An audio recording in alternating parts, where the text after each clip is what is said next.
History often presents numbers as something neutral, tools to measure, count, and organize the world. Cold, precise symbols, incapable of lying. But that view is modern and deeply misleading. There was a time when numbers did not explain reality, they ruled it. Before they were used to calculate, they were feared. Before they were taught, they were hidden. Before they were written down, they were transmitted under oath. And at the center of this transformation, between number as mystery and number as dogma, emerges a name that has crossed the centuries wrapped in silence: Pythagoras. For most people, Pythagoras is just a formula, a triangle, an equation taught in school, repeated mechanically and soon forgotten. But that is a caricature, a domesticated version, a harmless remnant of something that was, in its origin, deeply unsettling. Because Pythagoras was not merely a mathematician, he was not just a philosopher, he was not simply a curious thinker trying to understand the world. Pythagoras founded something far more dangerous. He founded a cult, a closed group, hierarchical, silent, governed by strict rules, where knowledge was not shared, it was controlled. And what this group believed was not merely strange, it was radical. They believed that everything, absolutely everything, could be reduced to numbers. The soul, the body, the cosmos, music, destiny, social order. But not numbers as you know them today, not digits, not symbols on paper. They believed in numbers as living entities, eternal principles, invisible forces structuring reality long before the birth of the gods. For the Pythagoreans, to understand a number was not to learn something, it was to touch something sacred. And touching the sacred without preparation was considered dangerous. Pythagoras was born on the island of Samos in the 6th century BCE, a world without clear boundaries between science, religion, and politics, a world where traveling meant absorbing entire belief systems, rituals, and worldviews. He traveled extensively: Egypt, Mesopotamia, perhaps Persia, perhaps beyond. And it is in these places that he encounters something that would change everything. Not just advanced mathematics, but initiatory traditions. Priests who taught through symbols. Knowledge transmitted only to a few. Ideas that could not be written, only memorized. Pythagoras did not return from these journeys as an ordinary man. He returned transformed. And when he arrived in southern Italy, in the city of Croton, he did not open a school, he created an order. To enter the Pythagorean circle, curiosity was not enough. One had to renounce their former life, surrender possessions, accept silence, obey. Initiates spent years forbidden to speak. They only listened, observed, memorized. Not because the master was cruel, but because, according to them, a poorly used word corrupts knowledge. And knowledge, for Pythagoras, was not inherently liberating. It was unstable, and in the wrong hands, destructive. There are accounts that members of the group were forbidden to reveal certain teachings on penalty of death. Others say that those who broke the oath were considered dead while still alive, erased, excluded from collective memory. You do not build this kind of structure around something trivial. What Pythagoras taught was not merely difficult, it was considered dangerous. One of the central principles of the Pythagorean cult was the idea that number precedes matter. It sounds abstract, but the implications are profound. If number comes before matter, then the physical world is not fundamental. It is a consequence, an imperfect manifestation of an invisible order. In this model, reality is not something discovered, it is something deciphered. And deciphering implies hierarchy. Not everyone can, not everyone should. This worldview creates a radical division between those who know and those who merely live, between the initiated and the profane, between those who understand the order and those who obey it without knowing. The Pythagorean way of life reflected this. They followed strict dietary rules, avoided certain foods not for health, but for symbolism.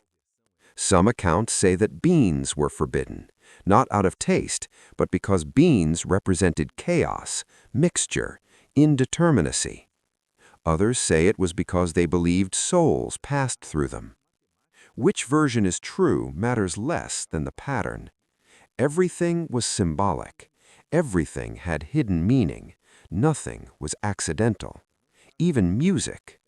Pythagoras discovers or systematizes the mathematical relations between sounds. Musical harmony becomes concrete proof that the universe obeys numerical proportions. But this discovery does not bring comfort. It brings a disturbing conclusion. If music is number, and the cosmos is music, then the entire universe is a mathematical structure in constant vibration, a perfect order, indifferent to human will. At this point, something becomes clear. Pythagoras was not trying to explain the world. He was trying to warn us. Because if everything obeys eternal numerical laws, then free will is at best limited, perhaps illusory. And if destiny can be expressed in proportions, then perhaps it can be predicted, or manipulated, or feared. It is no coincidence that the Pythagoreans believed in the transmigration of souls. The soul does not die, it circulates, returns, obeys cycles. And cycles, once again, are numbers in motion. Death ceases to be an end, it becomes a pattern. This kind of vision changes everything: how one lives, how one obeys, how one governs. Because those who believe they understand the invisible structure of the world begin to feel authorized to impose order on others. Traditional history often treats Pythagoreanism as a philosophical curiosity, an exotic stage of archaic Greece. But the records suggest something else.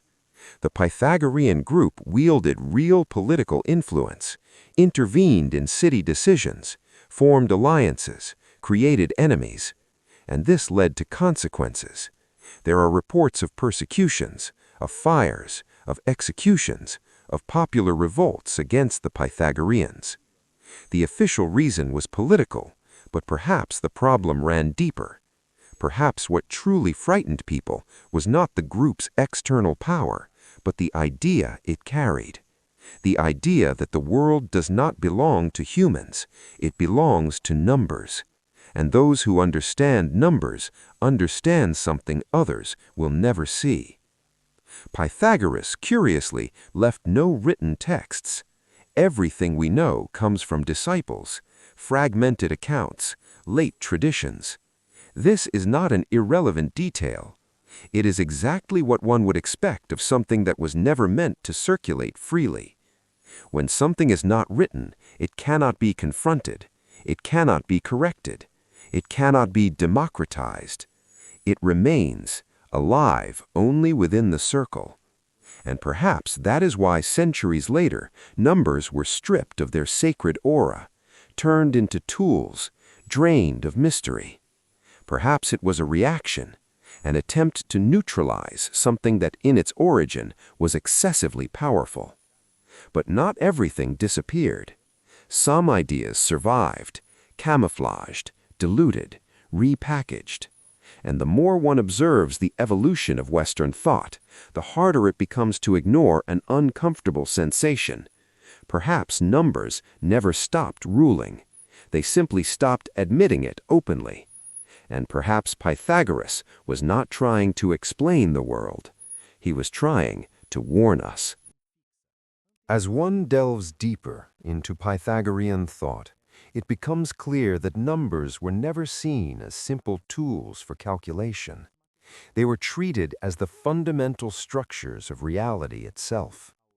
For Pythagoras and his followers, the world was not governed by chance, unpredictable divine will, or isolated human decisions.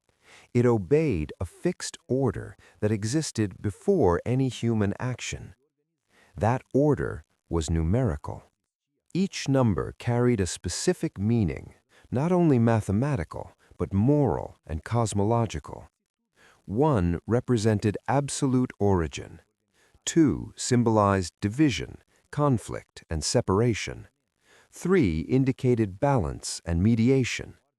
These were not poetic metaphors, but real principles believed to organize the universe. Nothing existed outside this logic. This worldview completely transforms the relationship between humanity and the world. If everything is number, then everything can be classified, organized, and ranked. Not only objects, but behaviors, choices, entire lives. Order ceases to be a social construction and becomes an unquestionable natural law. Those who understand this order believe they possess something superior. Those who do not are seen as misaligned. At the center of this system stood the tetractys, the number 4, represented by a triangular arrangement of points. For the Pythagoreans, the tetractys was sacred. They swore oaths by it, not by gods with human faces, but by a mathematical structure. This reveals something fundamental. In this system, the sacred was not personal or compassionate. It was impersonal, abstract, and rigid. Order does not listen to pleas. It does not respond to suffering. It simply imposes itself. This logic extended to the human soul. The soul was not unique or final. It was part of a cycle. It reincarnated, returned, adjusted. Each life was an attempt to align more closely with the numerical order of the cosmos. Error was not punished by an angry God, but corrected by the system itself. This produces an extremely harsh ethic. There is no room for exception, no forgiveness in the traditional sense, only consequence. Within the Pythagorean community, this worldview translated into absolute discipline. The group functioned as a closed order. There were rigid rules governing diet, behavior, speech, and even daily gestures. This was not about health or well-being, but symbolic alignment. Everything had meaning. Nothing was neutral. A deviation was not merely a personal mistake. It was a threat to collective harmony. Ancient accounts indicate that members could be expelled for seemingly minor transgressions, asking the wrong questions, speaking at the wrong time, or breaking established rituals was enough to be excluded. The system did not tolerate noise. Harmony required conformity. This structure reveals that the cult of numbers was not liberating, it was regulative. Numbers functioned as an invisible mechanism of control. When one believes the entire universe obeys a perfect order, any deviation begins to appear dangerous. In this context, the human body was seen as imperfect, a temporary vessel. True reality existed beyond the physical, within the invisible order. This creates a clear separation between concrete life and abstract ideal. When the material world loses value, human suffering is easily relativized. Pain ceases to be a tragedy. It becomes a necessary correction. This logic also manifests in the Pythagorean obsession with purity. Certain foods were forbidden not for practical reasons, but symbolic ones. Certain behaviors were avoided because they represented disorder. Daily life became a constant ritual. Every action had to be aligned with the cosmos. This kind of thinking generates permanent vigilance. The individual becomes a constant observer of their own behavior, afraid of falling out of alignment. There is no psychological rest, no neutrality. Everything communicates something to the universe. One of the most unsettling moments occurs when this order begins to fail. Mathematical discoveries that did not fit the idea of perfect harmony were treated as threats. The concept of irrational numbers, proportions that cannot be expressed exactly, shook the entire system. Something that doesn't close, something that doesn't align, something that breaks the idea of perfection. These discoveries were not celebrated, they were concealed, treated as dangerous knowledge. There are accounts that their disclosure was seen as internal betrayal, because admitting imperfection in the system meant admitting that the cosmos was not fully controllable. A system built on absolute order does not survive uncertainty. The attempt to impose a perfect structure is born from fear of chaos. Numbers are not worshipped only for their beauty, but because they promise control. Control over destiny, over death, over the unknown. But this control is illusory. The more rigid the order, the more violent its rupture becomes. The history of the Pythagorean community ends in conflict, revolts, persecution, death. The group dissolves, but its ideas remain. They influence philosophy, science, mysticism, and the way the West comes to see the world. Numbers cease to be openly sacred, but continue to be treated as invisible foundations of reality. Perhaps Pythagoras' greatest legacy is not a theorem, but the idea that there exists a hidden structure governing everything, and that only a few have access to it. This idea crosses centuries, and when one observes its consequences, it becomes difficult to ignore an unsettling conclusion. When order becomes more important than life, when harmony outweighs the human, the result is rarely balance. It is submission. When Pythagorean thought begins to spread beyond the closed circle of the brotherhood, something subtle happens. Mathematics ceases to be merely contemplation of the cosmos and starts functioning as an instrument of authority.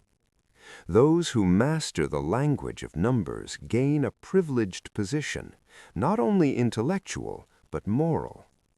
Because if the universe obeys a fixed order, then whoever understands that order believes they know how things should be. This transition is silent, but profound. The Pythagoreans did not see themselves as ordinary philosophers. They saw themselves as guardians of an invisible structure. They believed their decisions were aligned with the very logic of the cosmos. This belief justified intervention in collective life. Politics, education, laws, and social behavior began to be interpreted through the lens of numerical harmony. Justice stopped being a debate. It became a calculation. Accounts suggest that members of the Pythagorean school held positions of power in some cities of southern Italy. And when that happened, abstract order began to impose itself over concrete reality. Human complexity was reduced to proportions. The unpredictable became intolerable. Difference began to be treated as error. This worldview creates a rigid hierarchy between those who understand and those who merely live. Knowledge stops being shared and becomes a gatekeeping mechanism. It is no longer learning, it is distinction, an internal code that separates initiates from outsiders. And every closed system tends to harden. The idea that the world is governed by a perfect mathematical structure does not allow for challenge. To question the order is to question the cosmos itself. Disagreement stops being opinion and becomes deviation. This creates an environment where critical thought is suppressed not by brute force, but by absolute conviction. When someone believes they possess the key to the universe, listening becomes unnecessary. Another unsettling element emerges in the relationship between number and body. For the Pythagoreans, the body was seen as a source of disorder.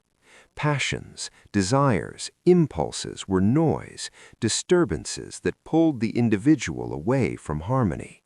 The ideal was complete self-mastery. But this mastery was not emotional balance, it was repression. The enforced silence imposed on novices, rigid dietary rules, and constant surveillance of gestures and speech reveal an attempt to erase spontaneity. Life was meant to be corrected until it fit the ideal form. And when the ideal becomes more important than human experience, suffering ceases to matter. This logic also shapes the treatment of error. There is no room for gradual learning. Error is a sign of deep misalignment, and misalignment threatens the entire group. Therefore, it must be eliminated quickly, through exclusion or silence. The community protects itself from doubt. But there is a structural problem in all of this. Reality does not obey abstraction perfectly. The world insists on escaping. Chance exists. The unpredictable happens. And when it does, the system must react. It can adapt, or it can harden. The Pythagoreans chose to harden. Discoveries that threatened the idea of numerical perfection were treated as moral dangers. Mathematics, which was supposed to reveal truth, became filtered.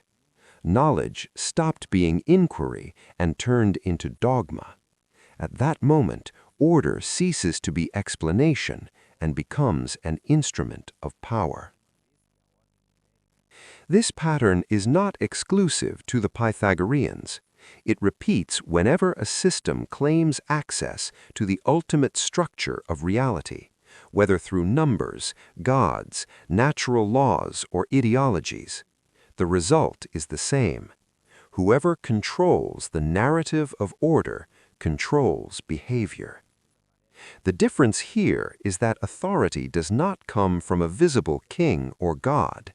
It comes from something far harder to question: logic.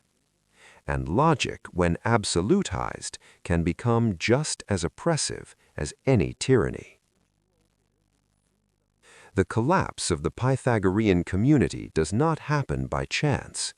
Popular revolts arise precisely against this attempt to impose abstract order onto daily life. The people do not rebel against numbers, they rebel against their use as justification for exclusion and control. Violence erupts, the school is persecuted, many are killed, but the ideas survive. They migrate, they transform, they refine themselves, and they begin to operate even more discreetly. Because once numerical order ceases to be an explicit cult and becomes a silent foundation, it becomes far more effective. It no longer demands declared faith, only acceptance. Acceptance that there is a correct structure. Acceptance that some know more. Acceptance that the world must fit, even when it hurts. Pythagoras disappears from history surrounded by contradictory accounts. Like Herodotus, he leaves no clear ending. But his absence does not end his influence. On the contrary, the idea that the universe contains a hidden order accessible only to a few continues to operate beneath Western culture, sometimes as science, sometimes as mysticism, sometimes as ideology, and always as power. Because when someone claims to understand the invisible structure of the world, they are not merely describing reality, they are deciding who must obey it. As time passes, Pythagoras ceases to be a historical man and becomes something harder to define. Not a conventional philosopher, not merely a religious leader, but a point of convergence between science, mysticism, and symbolic power. The less we know about his actual life, the more his ideas spread, quietly, persistently, almost invisibly. This erasure is not accidental. Everything we know about Pythagoras comes from disciples writing centuries later. There are no texts offered by him, no preserved original doctrine. What remains are fragments, reconstructions, and echoes. And this creates a peculiar situation. One of the most influential ideas in Western history emerges without a verifiable author. The order survives without a face. And perhaps that is exactly what makes it so effective. Because when an idea no longer belongs to an individual, it becomes structure. It infiltrates schools, political systems, scientific models, religious beliefs. It stops being questioned because it begins to be treated as a foundation, something that was always there. Pythagorean thought does not disappear with the destruction of the Brotherhood. It reappears in Platonism, in sacred geometry, in music, in architecture, in the belief that beauty is what obeys the correct proportion. It reappears in the conviction that the universe is readable, as long as one knows the right language. And that language remains number. Mathematics comes to be seen as neutral, objective, above human disputes. But this neutrality is an illusion, because every structure can be used to organize or to exclude, to explain or to justify. Harmony, when imposed, ceases to be harmony. It becomes norm. Throughout history, this logic repeats itself. Systems that claim to reveal the order of the world end up determining how people should live within it. Chaos is treated as error, difference as flaw, the unpredictable as threat, and the human being is reduced to a variable. What is most unsettling is realizing that this vision never disappeared, it only changed form. Today, we rarely speak of numbers as sacred entities, but we continue to believe in invisible systems that promise to explain everything. Algorithms, metrics, patterns, models, structures that claim to predict behavior, optimize decisions, correct deviations. The language has changed, the logic has not. Pythagoras may never have imagined this future. Or perhaps he did. Perhaps he understood too early that whoever controls the structure controls the flow, that whoever defines the order defines what is possible. And perhaps that is why his figure was surrounded by silence, secrecy, and reverence, because some ideas are safer when they are never fully exposed. In the end, it does not matter whether Pythagoras was a genius, a mystic, a manipulator, or all of these at once. What matters is what remained, the notion that there is a deep order governing the world, and that this order can be understood, applied, and used. The question was never whether the universe is mathematical. The question is, who decides what to do with that knowledge? Because when numbers stop being mere tools and begin to define value, truth, and destiny, they stop being neutral. They begin to observe, to classify, to judge. The cult may have ended, the brotherhood may have collapsed, the master may have disappeared, but the idea remained. silent, elegant, implacable. And perhaps the true legacy of Pythagoras is not the harmony of the spheres, but the realization that order, when accepted without question, can be just as dangerous as chaos. Because chaos frightens, but order convinces. And what convinces rarely asks for permission.